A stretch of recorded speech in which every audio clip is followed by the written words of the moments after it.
মই এই মুহূৰ্তত উপস্থিত আছোঁ বাগবৰৰ সত্ৰকোনাৰা 15 নম্বৰ ছিটৰ এজন আদৰ্শ কৃষকৰ ঘৰত।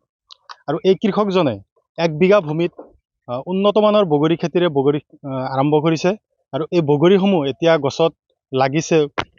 গছসমূহৰ পুলিসমূহৰ বয়স যেতিয়া ৰৈছিল তেতিয়াৰ পৰা 1 বছৰ হোৱাই নাই, তাৰ আগেই বগৰীসমূহ এনেধৰণে গছসমূহত লাগিছে। আৰু সম্পূৰ্ণভাৱে বগৰীসমূহ এতিয়া পকিছে আৰু বজাৰত বিক্ৰী কৰি আছে। আমি এই কৃষকজনৰ লগত কথা পাতিম। তাৰ পূৰ্বে মোৰ কেমেৰা সতীৰ্থক মই দেখাবলৈ যত্ন কৰিম যে আচলতে এই বগৰীৰ যি বাগান, এই বাগানটো আমাৰ কেমেৰাই দেখাবলৈ যত্ন কৰিব যে কেনেধৰণে আচলতে বগৰী খেতি কৰি শিক্ষিত যুৱক এজনে স্বনিৰ্ভৰ হিচাপে তুলিবলৈ যত্ন কৰিছে আৰু তেওঁ আনকো এই বগৰী খেতি কৰাৰ কাৰণে উৎসাহ প্ৰেৰণা যোগাইছে। কেৱল এই অঞ্চলত এইজন কৃষকেই এনেধৰণে বগৰী খেতি কৰা নাই, ইয়াৰ লগতে আৰু বাকী কৃষকেও এনেধৰণে খেতিসমূহ কৰিছে। কি তেওঁলোকে জাতৰ বগৰী ইয়াত ৰোপণ কৰিছে আমি কৃষকৰ সৈতে সবিশেষ জানিম।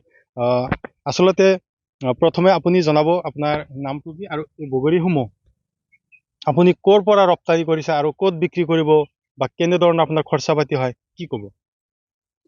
নমস্কাৰ, মোৰ নাম আমিনুল ইছলাম। ৰপ্তানি মানে আপোনাৰ তেনেকুৱা এতিয়ালৈকে বজাৰত লৈ যোৱা নাই। আপোনাৰ যোৱা শুক্ৰবাৰে আমাৰ ইয়াতে বজাৰ হয়, সাপ্তাহিক বজাৰ। তাতে মানে আপোনাৰ ট্ৰাই কৰিবলৈ লৈ গৈছিলোঁ। তো ট্ৰাই কৰিবৰ কাৰণে আপোনাৰ 8-10 কিলোমান লৈ গৈছিলোঁ। তাতে মানে খুচুৰা বজাৰ হিচাপে আপোনাৰ কিলো 80 টকা পালোঁ। মানে ভাল এটা লাভৱান হোৱাৰ আশা আছে আৰু। আপুনি বগৰীৰ পুলিবিলাক ক'ৰ পৰা আনিছিলে? এইটো আপোনাৰ মংগলদৈৰ পৰা আনিছিলোঁ, খাৰুপেটীয়া। কি জাতৰ বুলি কয়? কি এইটো আপোনাৰ পন্দুৰী বুলি কোৱা হয়। পন্দুৰী মানে ৰঙা চাইছো। খোৱাটো মিঠা হয়? মিঠা হয়। কিমান টকা খৰচা কৰিছে আপোনাৰ 1 বিঘা ভূমি কৰোঁতে? আপোনাৰ বৰ্তমানলৈকে আপোনাৰ খৰচা মানে 1 বিঘাত আপোনাৰ 60,000 পৰা 70,000 হ'ল। 60,000 পৰা 70,000। আপুনি এইটো নিজেই অনুভৱ কৰিছে যে খেতি কৰিম না কাৰোবাৰ পৰা আপুনি লৈছে? নাই, মই নিজে লৈছোঁ একচুৱেলি। আপুনি কেৱল আপোনাৰ এই বগৰী খেতি আছে না আৰু বেলেগ কিবা খেতি আছে? নাই, বেলেগো আছে। আপোনাৰ বেঙেনা খেতি আছে, গাজৰ খেতি আছে, জলকীয়া খেতি আছে, ৰঙালাও আছে, কুঁহিয়াৰ আছে ইত্যাদি ধৰণৰ। তাৰমানে আপুনি কেৱল এই কৃষিজীৱী আৰু খেতিৰ ওপৰতে আপোনাৰ নিৰ্ভৰশীল। বৰ্তমান আপুনি বেঙেনা, গাজৰ, ৰঙালাও অহা নাই কিজানি বা জলকীয়া কিমান দাম পাইছে বা কেনেকুৱা লাভৱান হৈছে সেই খেতিসমূহত? আপোনাৰ বৰ্তমান আপোনাৰ হেৰি নাই। বেঙেনাৰ বৰ্তমান দাম হ'ল 5 টকা 4 টকা। বেঙেনা আপোনাক বিক্ৰী কৰিবই নোৱাৰি। আপোনাৰ শুক্ৰবাৰে বজাৰত লৈ যাই পেলাই মই ঘূৰাই লৈ আহিছোঁ বেঙেনাখিনি ঘূৰাই লৈ আহি পেলাই বৰ্তমানে গৰুক খুৱাই আছোঁ। বজাৰত লৈ কিনে ঘূৰাই আনি গৰুক খুৱাই আছোঁ। আৰু আপোনাৰ জলকীয়াৰ বৰ্তমান দাম হ'ল আপোনাৰ 30 টকা 32 টকা পাইকাৰী। আৰু গাজৰ কেনেকুৱা হৈছে?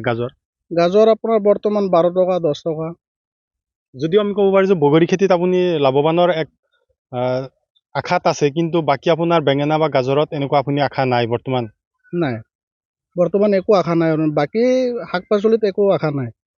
আপুনি যে এইসমূহ খেতিসমূহ কৰিছে, বহু খেতি কৰিছে, আমাৰ জিলা কৃষি বিভাগ আছে বা আপোনাৰ অঞ্চলত আৰু কৃষি আছে, তেওঁলোকৰ খেতিসমূহ পৰিদৰ্শন কৰিবলৈ কৃষি বিভাগৰ পৰা কেতিয়াবা লোক আহেনে? নাই, বৰ্তমানলৈকেতো অহা নাই। আপোনাৰ এই খেতিবিলাকত যে বেমাৰ চেমাৰ হয়, কেনেকুৱা ধৰণৰ ঔষধ পাতি ক'ৰ পৰা খেতি দিয়ে? কেনেকুৱা দিয়ে মানে আপোনাৰ আমাৰ ইয়াতে মেডিচিন মানে আমি বজাৰৰ পৰা লৈ আহোঁ। বজাৰৰ আপোনাৰ হেৰি আছে, দোকানী আছে, দোকানীৰ পৰা যাই পেলাই কওঁ এনেকুৱা বেমাৰ লাগিছে বুলি। তো বেমাৰ হেৰি আপোনাৰ দোকানীবিলাকে দিয়ে আৰু ঔষধ, সেইমতে চলাই আছোঁ। আৰু চৰকাৰক কি ক'ব, যিহেতু শাক পাচলিৰ বজাৰৰ দাম কম, আপুনিতো শাক পাচলিত ইমান পইচা পোৱা নাই? চৰকাৰক কম মানে কি, চাওক আমি দুখীয়া মানুহ। এতিয়া যদি শাক পাচলিৰ দাম যদি এনেকুৱা আমি নাপাওঁ তো আমি কেনেকৈ চলোঁ কওক? আমাৰ চলাৰ কোনো ব্যৱস্থা নাই না। আমাৰো না আছে চাকৰি, না আছে বেলেগ কিবা ব্যৱস্থা। আমি খেতিৰ ওপৰত নিৰ্ভৰশীল। এতিয়া যদি আমি খেতি কৰি যদি আমি তাতে শাক পাচলি যদি হেৰি নাপাওঁ, পইচা নাপাওঁ, তো আমাৰ চলাই আৰু বেলেগ হেৰি নাই, উপায় নাই। দেখিবলৈ পোৱা যায় আমাৰ ইয়াত যদি বেঙেনাৰ দাম কম গুৱাহাটী বা বৰপেটা এইবোৰ অঞ্চলত বেছি, আপুনি ৰোডলৈ বিক্ৰী কৰে, মাজত নিশ্চয় মধ্যভোগী আছে, কি ক'ব চৰকাৰক? চৰকাৰক কম মানে কি, চাওক আমাৰ চৰকাৰে এতিয়া আমাৰ কৃষিজীৱী যিবিলাক মানুহ আছে তাৰে পৰা যেতিয়া আপোনাৰ ক্ৰয় কৰা হয় বস্তু, শাক পাচলিবোৰ যাতে ক্ৰয় কৰোঁতে অলপ তেখেতৰ যাতে অলপ লাভৱান হয় তেনেকুৱাকৈ পদক্ষেপ ল'ব লাগে, মূল্য নিৰ্ধাৰণ নিৰ্ধাৰণ কৰিব লাগে। আৰু নিশ্চয় এইজন কৃষকৰ লগত আমি কথা পাতিলোঁ যে তেখেত কেৱল বগৰী খেতি কৰি ৰোৱা নাই, তেখেতৰ বেঙেনা খেতি, জলকীয়া বা গাজৰ খেতি, ফুলকবি আৰু ৰঙালাও খেতি কৰিছে।